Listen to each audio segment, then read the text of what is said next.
you guys were up with 4 minutes left.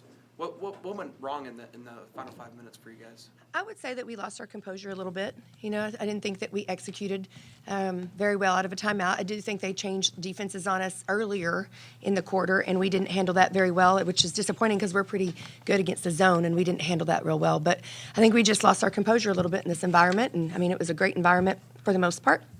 And, you know, I just think that's what happened there.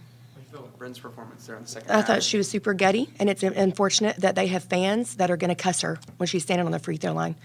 That's pretty unclassy. Not just her, but also, you know, other players. Like, that's unbelievable that that's happening at this level against girls. 22 turnovers on the night. What did OSU do to force some of those? Yeah.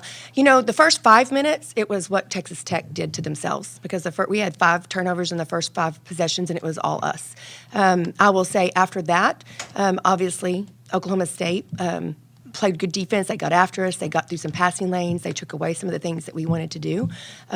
We had several offensive fouls that are unfortunate that turn into turnovers. But I definitely don't want to take anything away from Oklahoma State because they certainly made us turn the basketball over.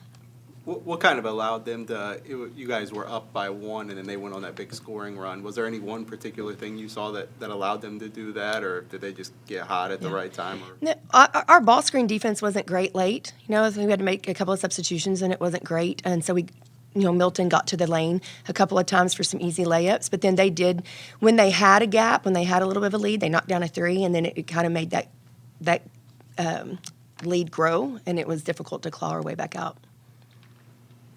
What changed in their approach offensively in particular when 3 and Naomi and Taylon Collins are on the bench? How does that change how you defend them? Well, I mean, I still think they've got some really good players. You know, they've got really great shooters that come in off the bench. But you know, it was fortunate for us that they were in a little bit of foul trouble, but we were in just as much foul trouble as well. Coach, how does a game like this define the competitiveness of the Big 12? You know, just how tough it is night in and night out, especially on the road. Yeah, I mean, it's tough. I mean, we know that. I mean, every game that's been played has been really, really a difficult environment, difficult game to play.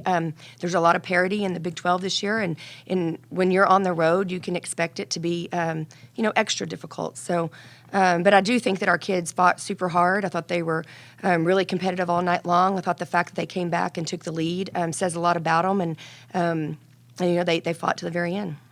And then Bailey, you know, back in double figures for the first time in quite a while. How nice was it to see her back on the floor for an extended time, but also providing production? For sure, yeah. Bailey gives us a punch. She gives us a little scoring punch. She's got a lot of bounce in her, and so really athletic.